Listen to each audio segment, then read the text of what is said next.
మీ మోకాల నొప్పులకు ఎటువంటి సర్జరీ లేకుండా ఎపియాన్ పెయిన్ క్లినిక్ అందిస్తున్న అత్యాధునిక చికిత్స.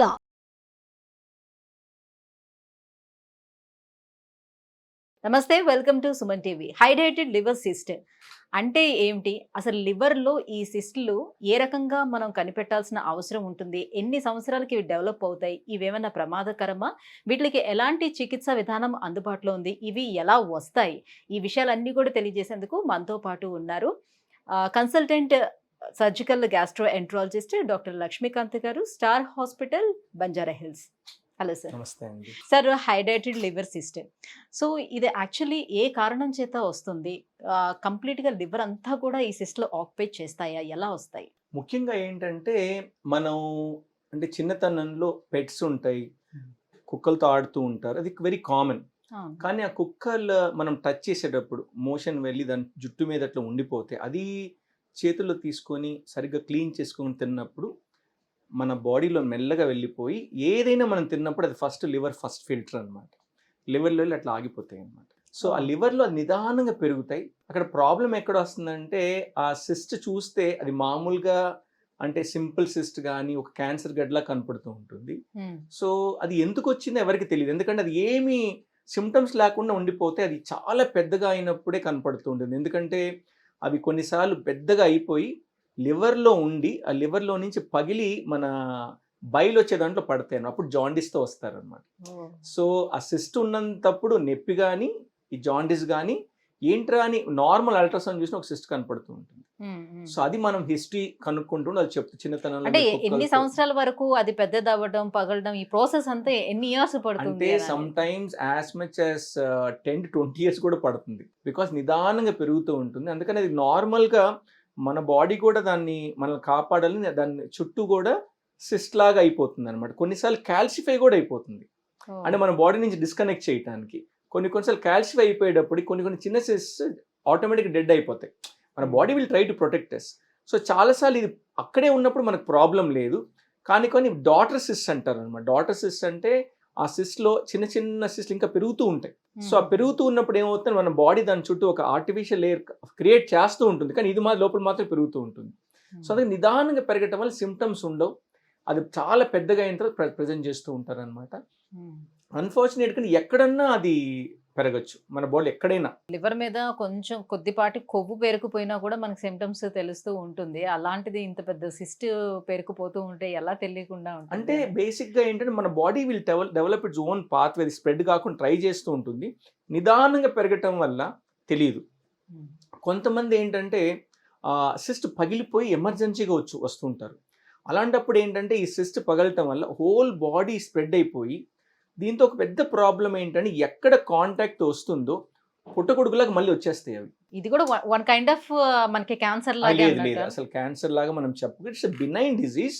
కాకపోతే ప్రాబ్లమ్ ఇన్ మేనేజ్మెంట్ లో ప్రాబ్లమ్స్ వస్తాయి. ఎందుకంటే ఇప్పుడు ఒక దగ్గర సిస్ట్ క్లీన్ గా ఉంటే, ఇప్పుడు మనం కానీ చేస్తున్నాం అంటే లాప్రోస్కోప్కి వెళ్తున్నాం అంటే మెయిన్ ఇష్యూ కంటామినేట్ అవ్వకూడదు అంటే ఎక్కడ చేస్తాం దాని చుట్టూ కూడా సీల్ ఆఫ్ చేసేస్తాం.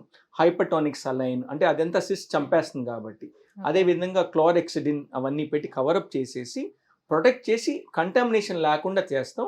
అదేవిధంగా ఏంటంటే బాడీలో మాకు తెలియకుండా ఏమైనా వస్తే అనఫిలాక్టిక్ రియాక్షన్ లాగా సీరియస్గా సడన్గా అనఫిలాక్సిస్ అంటే సడన్గా కార్డియాక్ అరెస్ట్ అట్లా వచ్చేస్తాయి. అందుకని ఒక 2 వారాల ముందే ఈ మందులు వాళ్ళ సర్క్యులేషన్లో అంటే ఇచ్చి హై డోస్ ఇచ్చి తర్వాత సర్జరీ చేస్తాం. సో అందుకని బినైన్ కండిషన్స్ కూడా యూజువల్గా పెట్స్ ఉన్న వాళ్ళు జాగ్రత్త పడకుండా పిల్లలతో అంటే ఒకటి మనం పెట్స్ని ట్రీట్ చేసుకోవాలి అంటే యాంటీ హెల్మిన్స్ టాబ్లెట్స్ ఇవ్వాలి. ఇంకొకటి వాళ్ళ బెడ్ల మీద ఎక్కించుకోవటము, వాళ్ళని అంటే అన్క్లీన్గా ఉండేది చేసినప్పుడు పిల్లలకి ఆటోమేటిక్గా వాళ్ళకి ఆ టైంలో తెలియదు.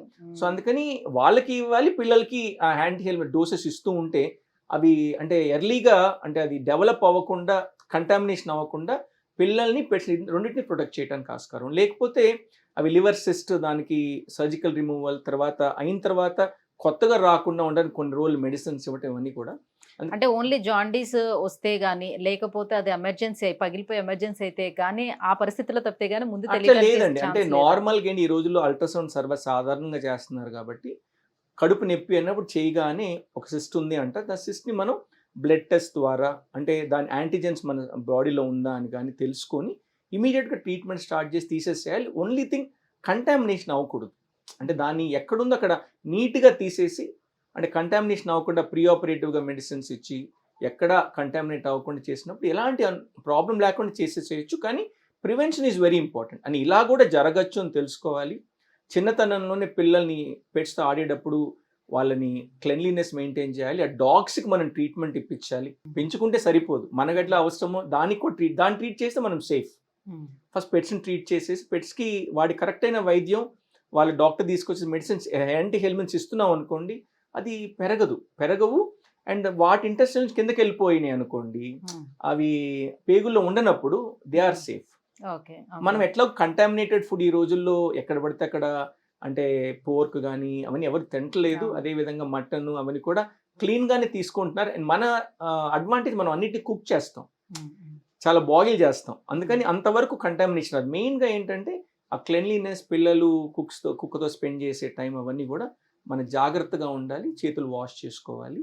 గోర్లన్నీ కూడా ఉండకుండా చూసుకుంటే మనం ఇవన్నీ అవాయిడ్ చేయడానికి ఆస్కారం. అంటే ఇది ఎంత రికరెంట్ గా మనం చూస్తాం, చాలా రేరా మన దగ్గర. రేర్ అంటే ఇప్పుడు ఎక్కడైతే కొంచెం చిన్నతనంలో విలేజెస్ లో పెరిగి రోడ్ మీద కుక్కలతో ఆడుకుంటూ పెరిగిన వాళ్ళు పెద్దగా అయిపోయి ఇప్పుడు సిటీస్కి వస్తారు. ఎప్పుడో ఉన్నాయని వాళ్ళకు ఉన్నది కాంటాక్ట్ ఉన్నది కూడా తెలియదు అనమాట.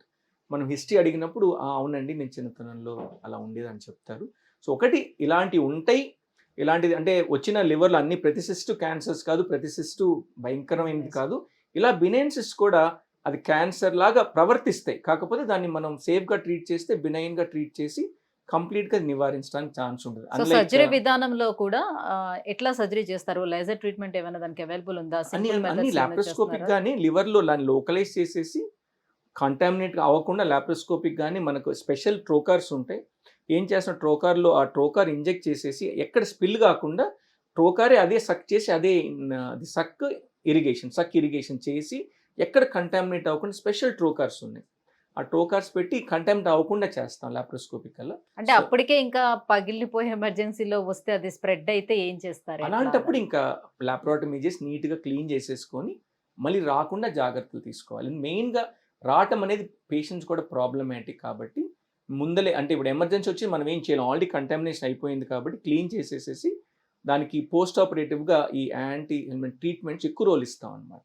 సో దట్ బాడీలో మళ్ళీ ఇంకొక దగ్గర ఎక్కడ పుట్టగొడుగులుగా రాకుండా ఉంటానికి. Thank you sir, thank you so much. హైడ్రేటిటీ లివర్ సిస్ట్ అంటే ఏంటి, అసలు ఎందుకు వస్తుంది, సో ఎలా ట్రీట్మెంట్ ఇస్తారు అనే విధానాలన్నీ కూడా తెలియజేసినందుకు thank you so much. Thank you.